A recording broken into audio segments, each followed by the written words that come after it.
अस्मत्श्रीगुरुभ्यो नमः। श्रीमते रामानुजाय नमः। कृष्णं वन्दे जगद्गुरुं चिकुरं बहुलं विरलं भ्रमरं मृदुलं वचनं विपुलं नयनम् अदरं मधुरं वदनं ललितं चपलं चरितं तु कदा अनुभवे अग्रे समग्रयति कामपि केलिलक्ष्मीम् अन्यासु दिक्ष्वपि विलोचनमेव साक्षी हा हन्त हन्त आहन्त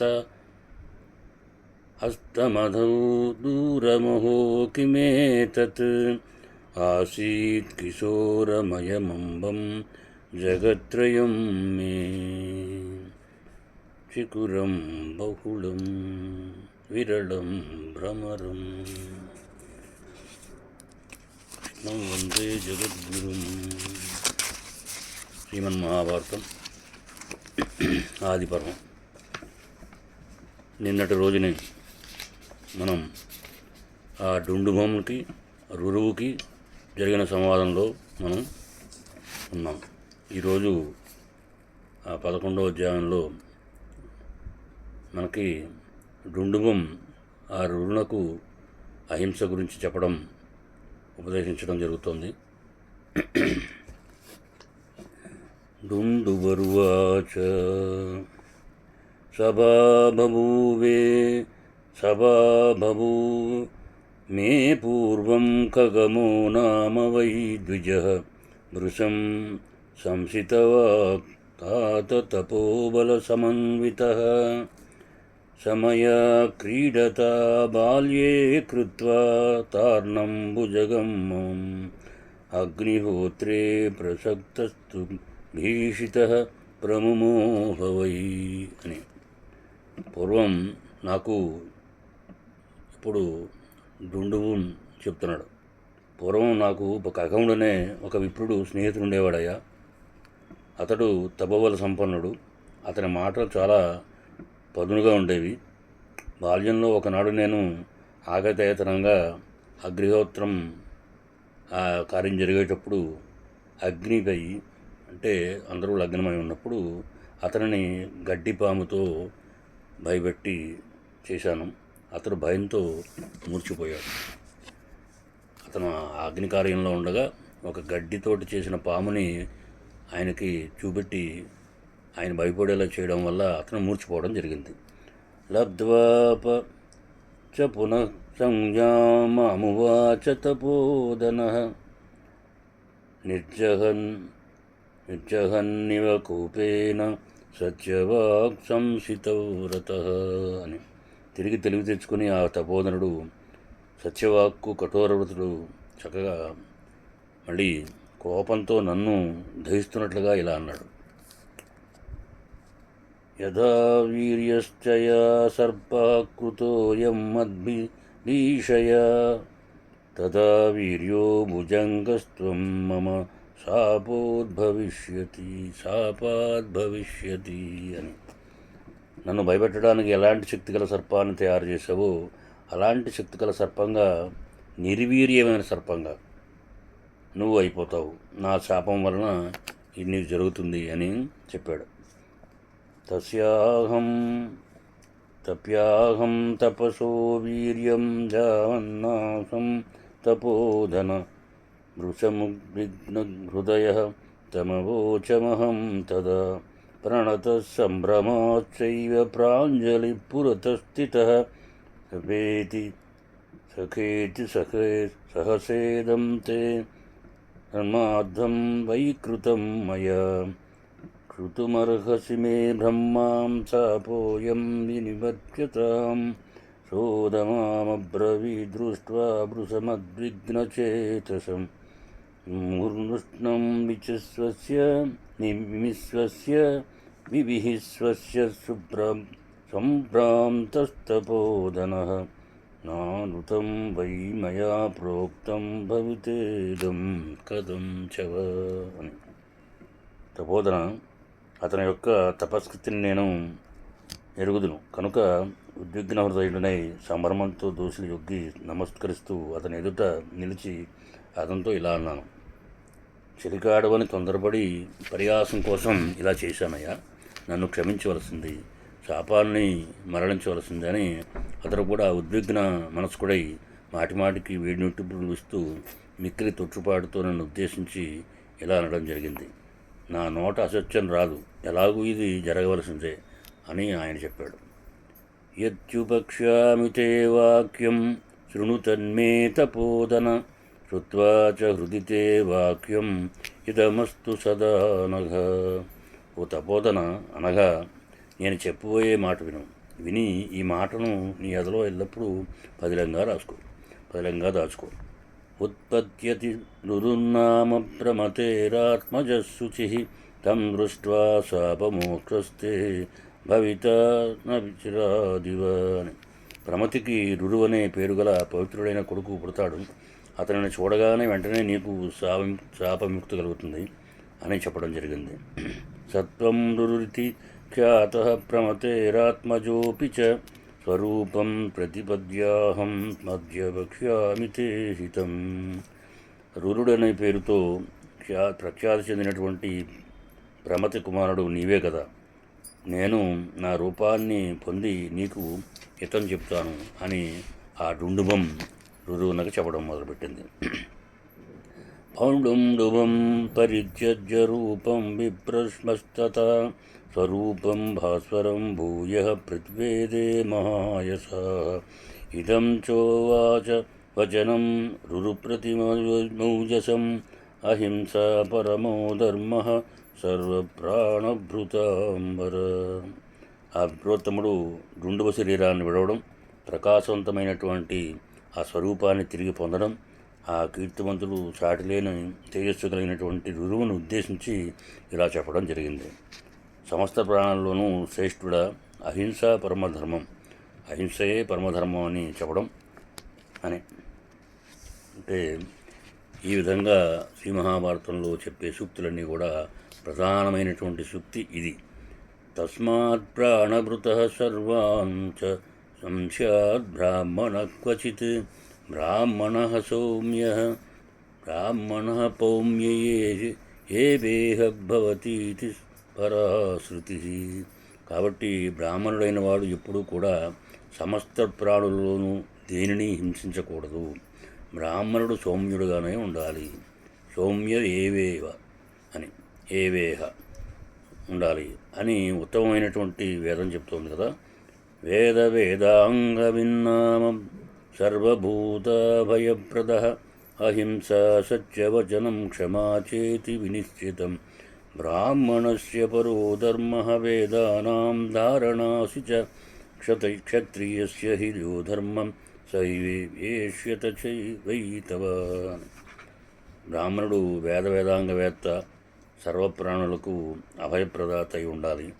అహింస, సత్యవాక్యం, క్షమా వేదాలను ధారణ చేయడం బ్రాహ్మణులకు ఉత్తమ ధర్మాలను నిశ్చయించబడింది.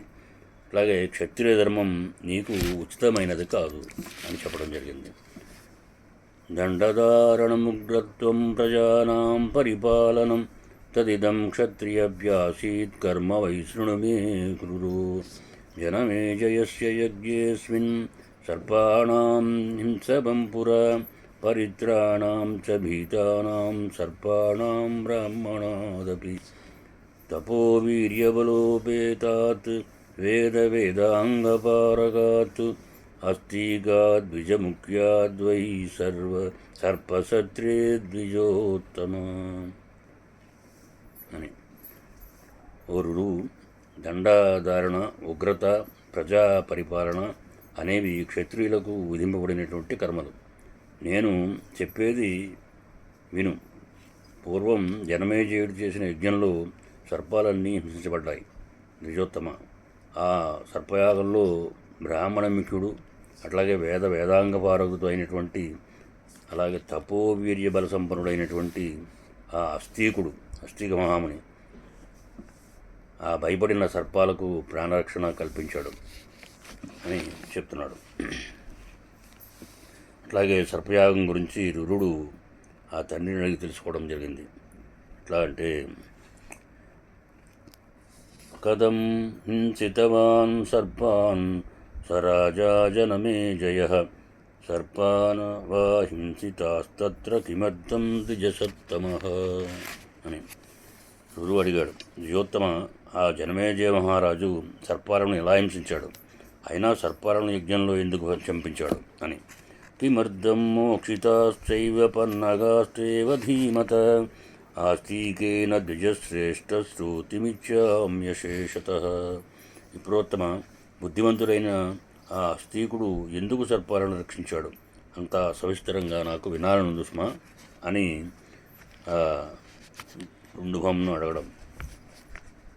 శ్రోష్యసిత్వం దురో సర్వం అస్థీకచరితం మహత్ బ్రాహ్మణానాం కథయితాం ఇత్యుక్త్వాం తరదీయత అని ఋషి ఇలా చెప్తున్నాడు. రురు గొప్పదైనటువంటి అస్థీక చరితం అంతా బ్రాహ్మణులు చెబుతూ ఉంటే నీవు విందువుగాని అని చెప్పి అతడు అంతర్ధానమయ్యాడు. రురుచ్చాపివనం సర్వం సత్యధావత్ సమంతతః తం ఋషిం అష్టమన్నిచ్చన్ సంత్రాంతో ఇవ తద్భువి అని. ఉగ్రస్వనుడు ఇలా చెప్పుకుంటూ వెళ్తున్నాడు. రురువు అదృశ్యమైన ఆ మునిని వెతుక్కుంటూ ఆ అడవి అంతా అన్ని వైపులా పరిగెత్తి గాలించడం మొదలుపెట్టాడు. చివరికి అలసిపోయి నేలపై కూర్చుండిపోయాడు.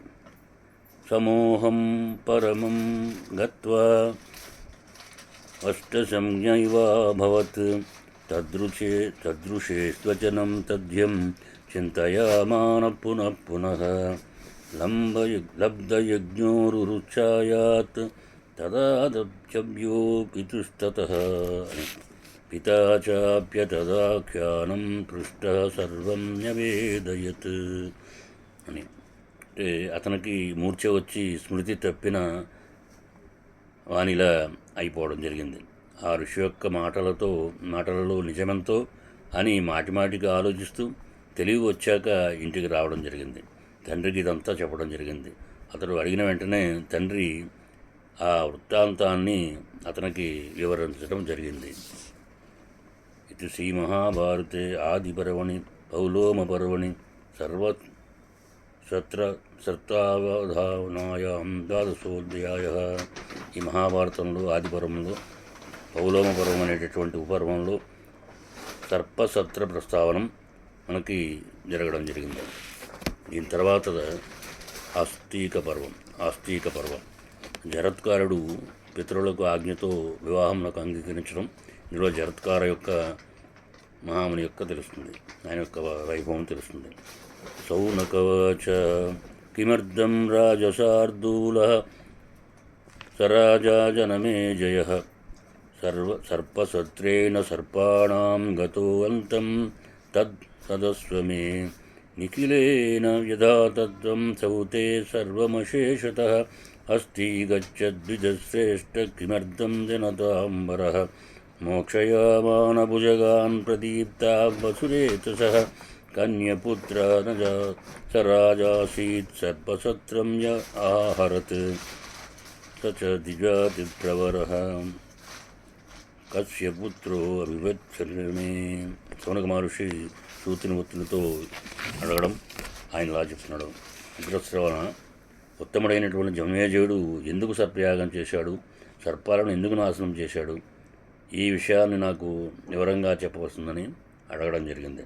బ్రాహ్మణోత్తమైనటువంటి అస్థీకుడు యాగాగ్నిలో ధ్వంసమవుతున్న సర్పాలను ఎట్లా రక్షించాడు, సర్పయాగం చేసిన జనమేజయుడు ఎవరి కుమారుడు, ఆ అస్థీకుడు ఎవరి పుత్రుడు, ఈ విషయాలు నాకు వివరం చెప్పవలసిందని